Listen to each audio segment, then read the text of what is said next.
Magluluto ako ng ginataang bilo-bilo. Ito siya yung pangsahog ko. Ito yung gabi. At saka yung violet na kamote. Mas maganda yung violet na kamote. Mas maganda ang violet na kamote kasi magkukulay siya.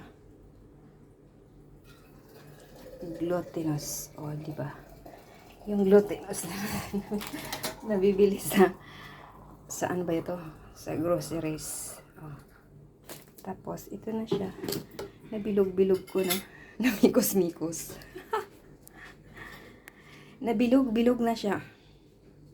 Ito para siya, yung malagkit siya. Malagkit siya. Masarap siya pag nasa ano. Tsaka lalagyan ko din siya ng sago para masarap. Pero maliliit lang siya ng sago eh. Gusto ko sana yung malaki na parang pinalalagay sa milk tea. Hindi ko kasi mahanap. At saka yung asukal. Yung asukal naman parang na yung rock shot. Yan yung ano ko asukal. At saka lalagyan ko siya ng saging. Pero mga 2 peraso lang okay lang. Kasi pag maraming saging magiging maasim na siya. Kaya konti lang okay na. Maganda sana pag may langka. Wala akong nakita na langka kasi masarap kasi pag may langka. At ito yung gata. So, wala naman kasing gata sa ano. Ito na yung nabibili na rin sa ano. Instant gata. Masarap siya. Mamaya masarap. Let's see. Mamaya magluluto na tayo mga lodi. Mga lods. Ayan na. Ay, naghalo ko ng lahat kanina. Ayan na. Oh.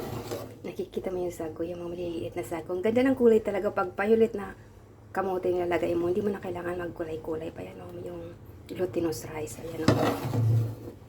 Tsaka mga sago. Ayan o. Sarap-sarap. Oh. Daming sago maliliit o.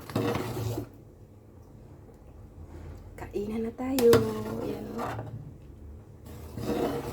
Ayan na. Kumukulo na siya.